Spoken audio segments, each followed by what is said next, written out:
Thank you so much. Thank you, because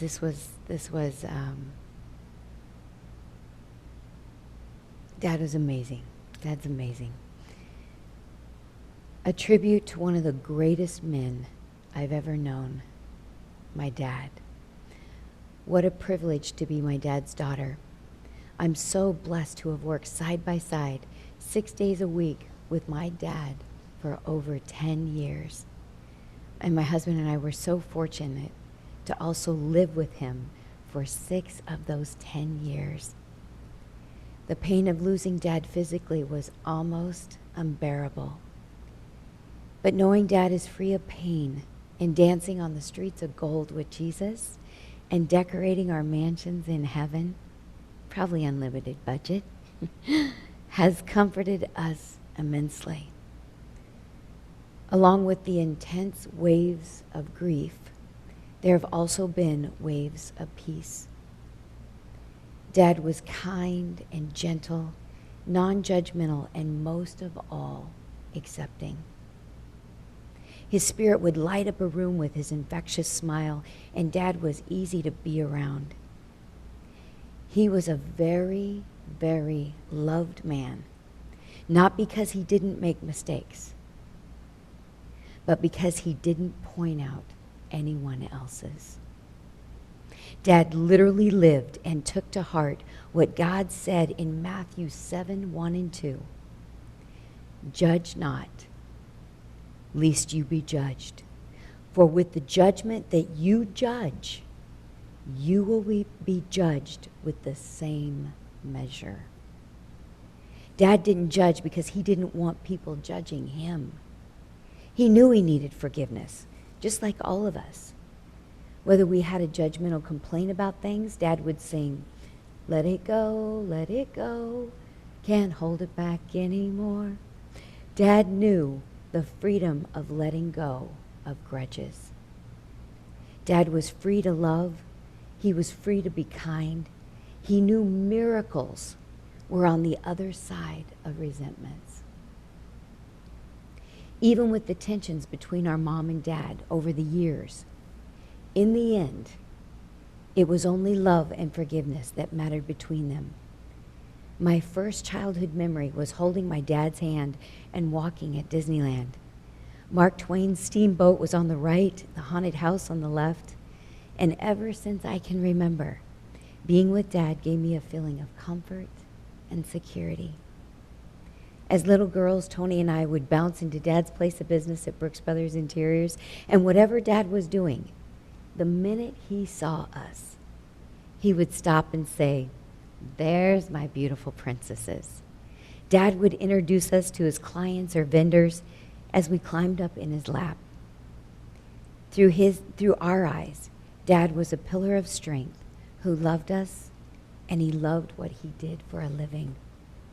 As a young girl, I remember going out on a job with Dad.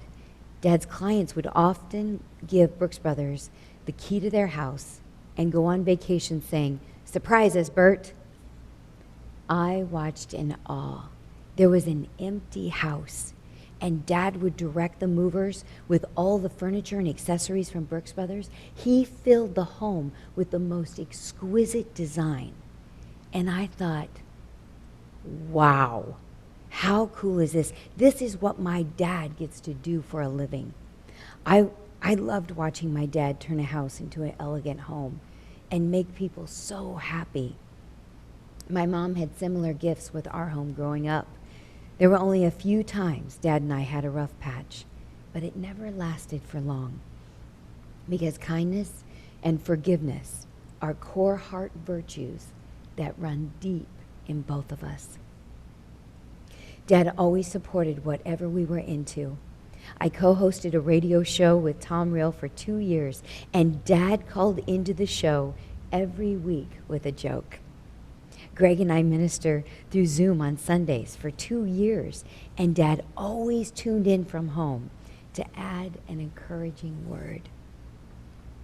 Whenever I was distressed at home, at school, work, or in relationships, Dad would always encourage me.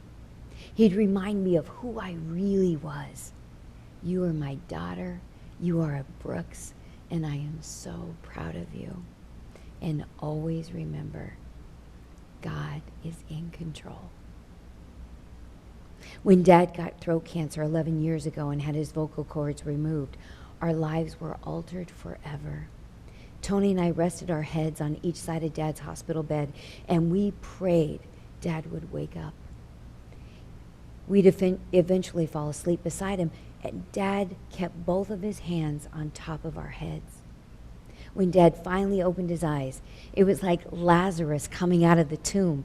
Jesus brought Dad back to us after a 10-hour-long surgery. Perhaps during his operation, God may have given Dad the choice to go home to heaven or to come back to earth, where his girls were holding vigil and praying against all odds that Dad would still be with us. And we were so grateful that Dad opened his eyes. My wonderful husband, Greg, said, "Dad, is there anything I can get you?"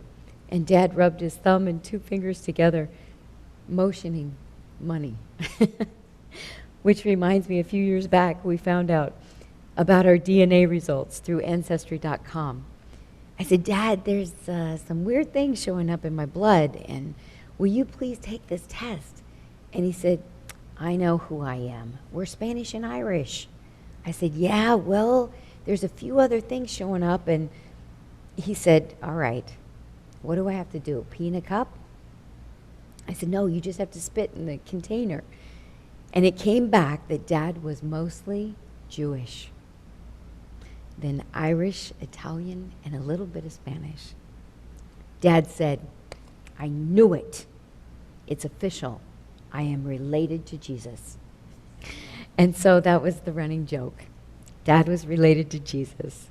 The first words Dad learned to speak with his electrical device were, "I love you."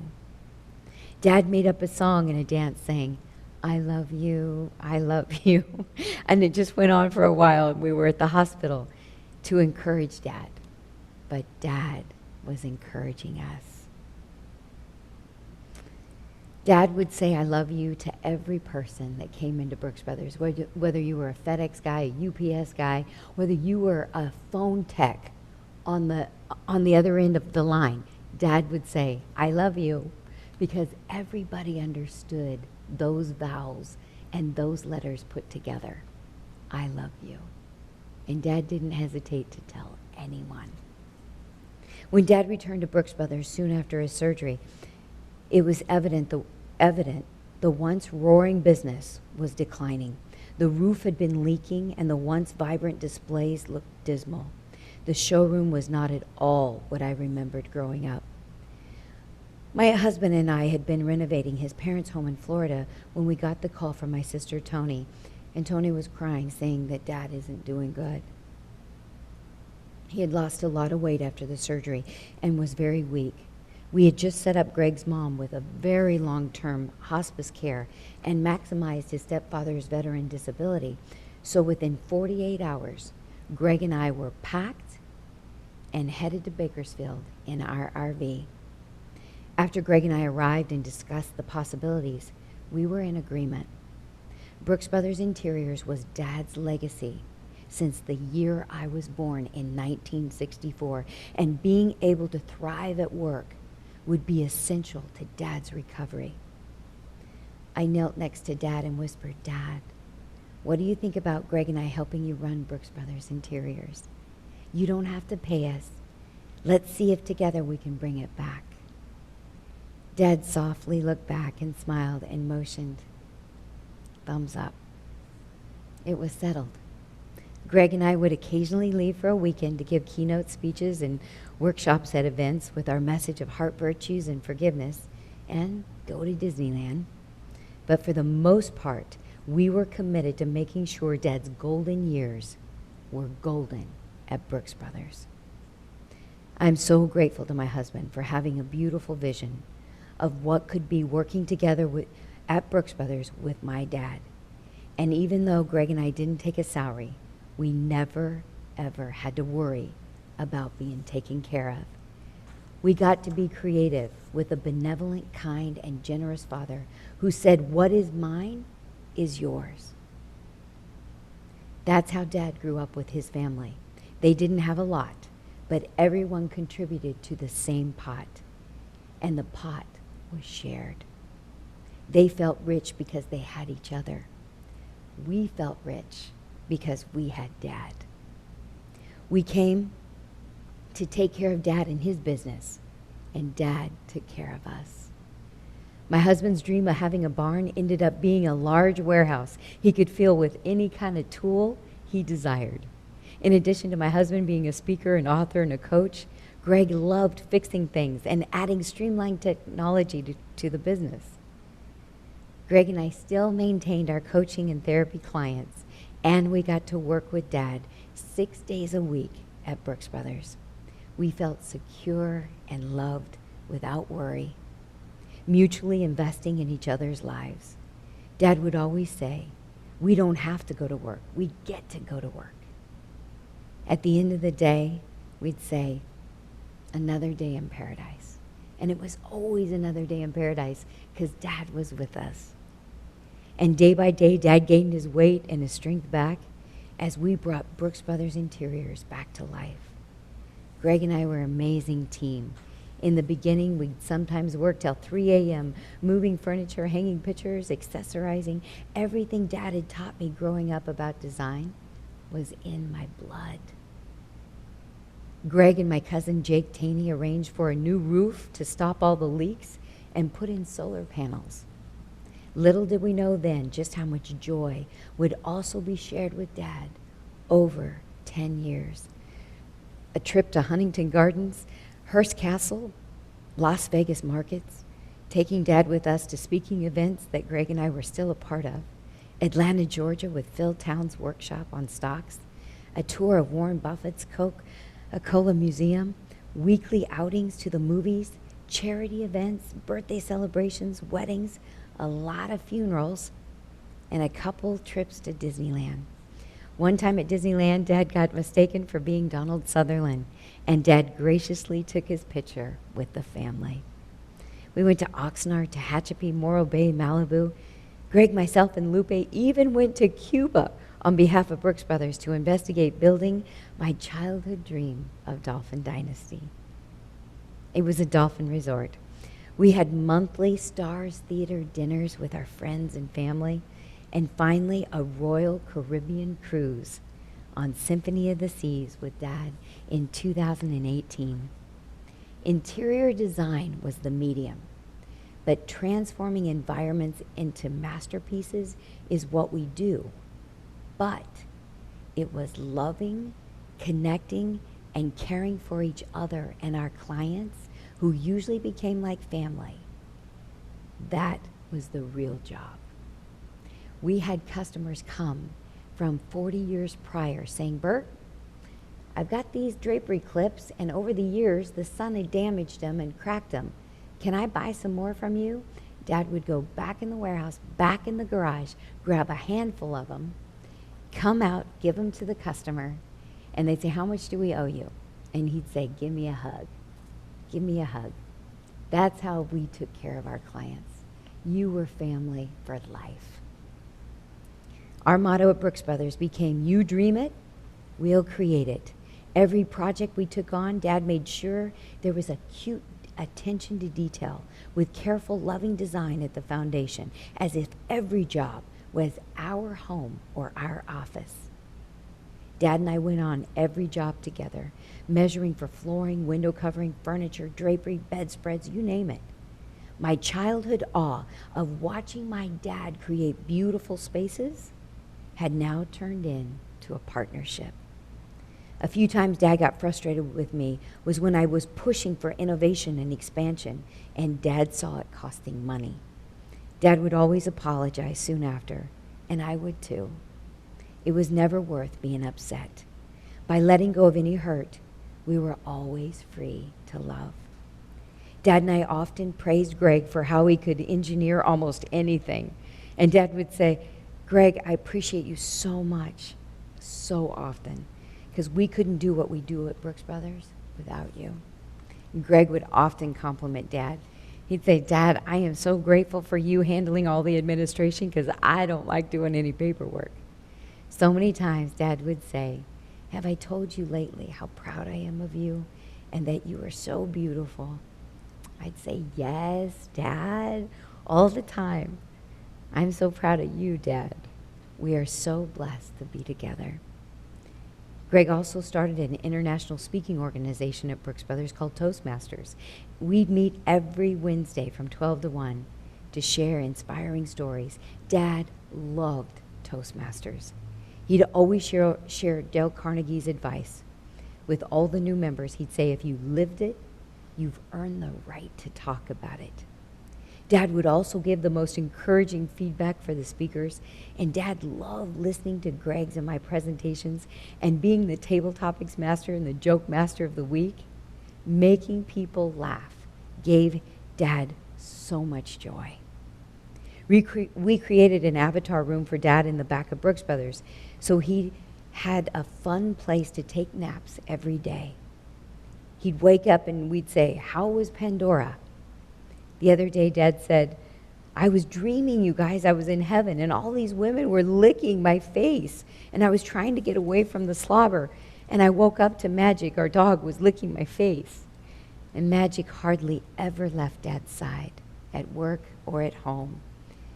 When the speaking industry slowed way down after the first few years, we ended up looking for additional sources of income for the three of us, Greg, Dad, and I. So Dad let Greg and I take on a few of his rundown properties, fix them up with some construction, and he allowed me to theme them out with interior design, and Greg and I both turned them into Airbnbs. It was the income needed to maintain us to remain at Brooks Brothers Interiors when there were a lot less projects going on. Then came Lupe. 3 years later, Lupe was the additional sunshine that joined our family at Brooks Brothers Interiors 7 years ago. It didn't take long for her to fit right in our family environment of exquisite customer service. It was clear that Lupe was one of us, and Dad liked to call her his third daughter. Pretty soon, it was Dad, myself, and Lupe that went on all the jobs together for 7 years. Lupe is a master 3D designer that allows our clients to see a finished product before we even start. Dad would jokingly call us his interns, and we called ourselves Bert's Angels. Lupe has become as close as a daughter and one of my dearest friends. As Dad started to slow down in the last year, he told Lupe and I to go out on the jobs by ourselves. He would stay in the office. We'd come back to the office and share all the details, and Dad loved it, and he would coach us. He would also warn us that he wasn't always going to be there. We hated to hear that, but paid close attention to every aspect of the business. Just a few months ago, Dad said, it's now up to you and Lupe to keep the legacy going. Between Lupe, myself, and Yolanda, we assured Dad we'd keep the legacy going, and the QuickBooks were covered. Dad told me, if you ever have any question about what to do, I want you to think of me and what I would do, and just do that. Around April of this year, Dad started losing weight again, and the doctor said his esophagus was shaped like a cone, not allowing food to enter into his stomach. We were hopeful to get his esophagus stretched, but his heart was only operating at 9%, and the alternative was a feeding tube. Dad worked until July 21st at the office, the day before we took him for his appointment at UCLA. And on July 22nd, Dad was admitted to UCLA's ER. When it was time for a sponge bath, Dad asked for 2 blondes, a brunette, and a redhead. The UCLA staff laughed. Pretty soon, here comes a sumo wrestler guy walking into his room saying, hey, buddy, you ready for that bath? Dad looked at me, looked at him, and said, no, thank you, I'm good. Dad would show the nurses a Photoshop picture of himself and say, let's get my body looking like this again. They would say, oh my, yes, let's work on that. And a week later, we took Dad home with a feeding tube. As soon as we got Dad home, the nutrition wasn't making him better. And no matter how much I told Dad it was a privilege to care for him, to feed him in his feeding tube, if he couldn't be at work, he didn't want to be here. He had gone to Brooks Brothers 6 days a week for almost 57 years. So August 10th, Lupe and Tony came to our home and we watched the movie Palms with Diane Keaton. Dad stopped in the middle of the movie and said, "I have so much sadness in not wanting to leave you girls alone." Dad knew how much comfort and support we had with him around. We said, "Dad, you're always with us. We love you so much. It's going to be all right." We took the massage guns that he loved. We put them on his feet, rubbed his head and his back, trying to comfort him in any way. We thought we had more time with Dad. And that night, as I was sleeping on the couch next to him, Dad woke me up and he said, "Hold me." I said, "Yes, Dad, I'm here. I'm here. I've got you." I gently held him from the side. I didn't want to hurt his feeding tube. "Is it your breathing? Can I get you some medication?" Dad was distressed and said, "No, just talk to me." "Dad, I love you so much, and I'm so grateful for you. I'm with you. I love you." Dad took my face in his hands and mouthed the words, "I love you more." He motioned his hand, laying down, and he said, "It's time for me to die. Will you help me die?" The reality of Dad's physical life ending was happening right in front of my eyes, and my heart was breaking. And I cried and I said, "Yes, Dad, I'll help you." Dad said, "Have you done this before?" I said, "No, but we'll find a way. I'll call hospice." And Dad said, "I don't know what to do." Dad's body was hurting so bad. I said, "Dad, just surrender. Just surrender." He looked at me and he said, "Be strong. It'll be okay. Take care of Lupe. Take care of Tony." I said, "I will, Dad. It's already done." I went and I got Greg. And Dad said, "Greg, we're together. Take good care of Tamara." And Greg said, "I'll take care of your girl, Dad." I called hospice early in the morning, and the Brewers and Lupe came over, as well as Pastor Phil, to pray with Dad. Shortly after Pastor Phil left, Dad felt an enormous amount of pain. A 10 out of 10. We could see Dad couldn't get comfortable. So me, Tony, and Lupe started rubbing his head and his back and giving him as much love and comfort as we could give through our tears. We couldn't stop crying. And when Stacy, the hospice worker, showed up, Dad was trying to will his spirit out of his body, mouthing the words, "I want to go home. I want to go home."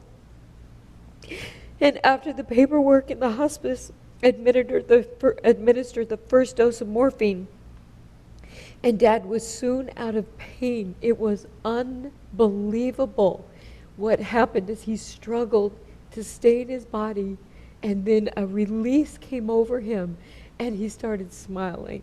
It was unbelievable to witness. Then Stacy taught Tony and I how to administer the morphine every few hours. We had just a few more lucid moments with Dad. And Dad said, "Boy, what a morning." I was saying bye-bye. And we said, "Yes, Dad." I said, "Do you remember struggling to leave your body with your eyes were rolling back in your head?" And Dad looked confused. And he said, "No, but I remember hearing crying." I said, "That was us." We were comforted to know that Dad didn't have any memory of the struggle. And perhaps that's God's grace when we all transition, that the struggle we see doesn't happen for the soul that's transitioning into the presence of God. My sister Tony was so brave. She stayed awake after I'd been all up the night before. And on August 11th, 2021, Tony woke Greg and I up as Dad was passing. And the last words Dad heard from Greg were, "Take a hold of Jesus' hand, Dad. He's with you. Take a hold of Jesus' hand." And then Dad's chest just stopped rising.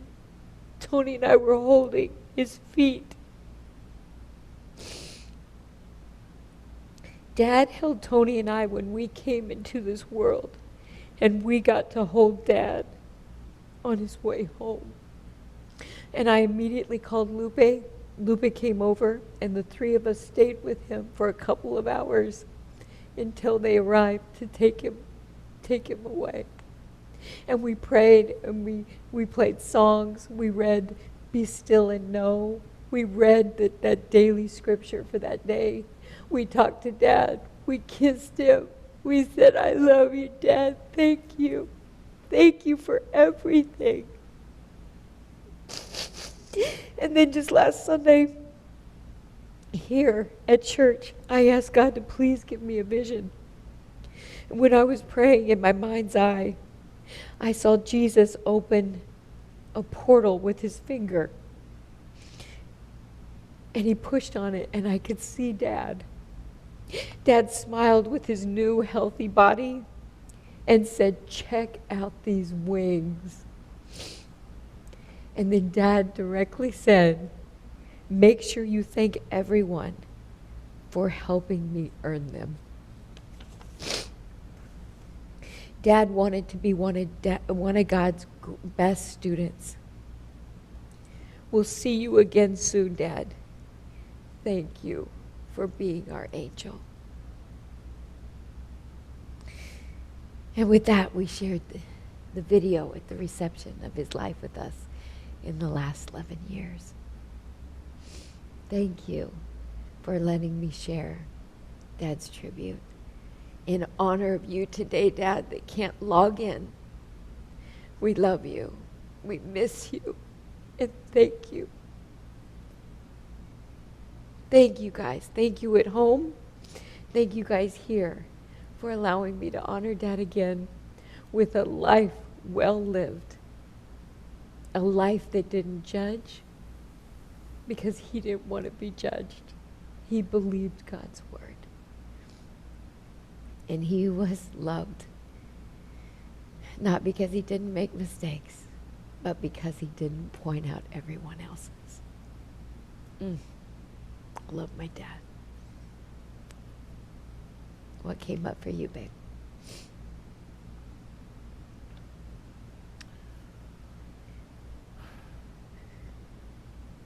I usually have something to say. And I think you said it all. Thank you. Thank you. How about you, sweetheart?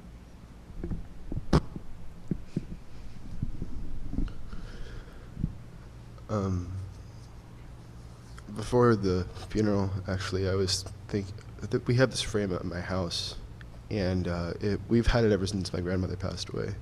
And I wish I had written it down because it's really powerful. I'll try to remember to bring it next Sunday. But essentially what it's saying is, I never left. And it's as if you're standing in front of the grave, and it's saying, "Do not weep for me, I did not die." Because, I mean, really, very few people ever truly die, like, in memory. I mean, it's hardly something that ever really happens in one's lifetime. There's always those fond memories that you cling on to, that you really remember them. And I one of the first things that at least I tend to forget is someone's voice. And I'm thankful enough to have a tape, a literal cassette tape, that I every now and then I'll listen to, but because if I listen to it too much, it's just gonna put me in a headspace that I'd rather not be in, because then I accomplish nothing. But every now and then, when I just want to be reminded of my grandmother's voice, I just put that in, I just listen, and I just allow myself to be taken away. And I mean, you have what Bert Brooks' life, right? You have that, so if ever you need to hear his voice again, it's right there. I'm sorry for your loss, and love will heal. Love heals everything. Yeah. Thank you, Dylan. Thank you. That's so beautiful. Cheryl, did you want to add something?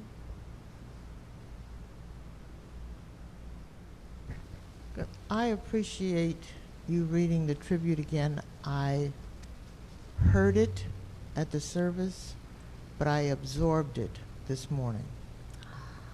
And that meant a lot. That meant a lot to me. Thank you, sweetheart. Thank you. And again, Dylan, your music selections are just beautiful, and your rendition of the Lord's Prayer was just outstanding. I just appreciate it so much. Yeah, thank you. Thank you. Okay, we'll go to our online audience here. Ed, would you like to say a word? Or Ray? Ray, did Hello, can you hear me? oh, I can hear you. Yes, Ray. What came up for you, All brother? right. Well, I wasn't able to attend the service. I just want to let you know I was very moved by your story. It was obvious that you and Tony and your dad had a very special relationship. And now that he's made his transition, I know there are memories that will last the rest of your lifetime. He was an inspired man, an inspiration to you. And I, I bless you and thank you for sharing such a deeply personal story with us. We love you. Thank you. Oh, I love you, Ray. Thank you so much, my sweet friend. Thank you. And Ed, did you have something to say? Hey, good morning, guys. Good morning. Good morning. Another beautiful day. Um, you know, I think the way Cheryl said it, of course, everybody's so far. I mean, of course, it's just incredible the way you guys touch on things that are different and so meaningful at the same time. um, Dylan, Cheryl, and Ray. And the way that Cheryl said what she said about absorbing it this time, I definitely get it. I was definitely choked up at the service, and then this one, you guys made me cry on this one. But it's all love and some humor in there. Um, from me, that's just my sense of humor. It's beautiful, guys. Love you guys. Love you, Ed. Thank you so much, sweet friend. Thank you. And Judy? What are you talking about? Good morning. Good morning. Just want to send you my love and blessings. Thank you, Judy. Yeah. So wonderful. You have so many nice memories and loving memories. And I just would like to share with everyone that there's been quite a few people at Michelle's work that have gotten the virus. And then she tested for it on Monday and she has it. Oh, goodness. Okay. We'll definitely keep her in our prayers. Yeah, and the whole family, because of course we've been around each other all the time and I watch the kids, but no one else has any symptoms or anything. So Wow. My goodness. I know. You keep us all in prayer. That's amazing. Yeah. Okay. Thank you. Thank you so much for sharing. Thank you. Okay, and with that, we have our offertory blessing is divine love through me blesses and multiplies all that I have, all that I give, and all that I receive. Thank you, God. Take us away, Dylan.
Wow.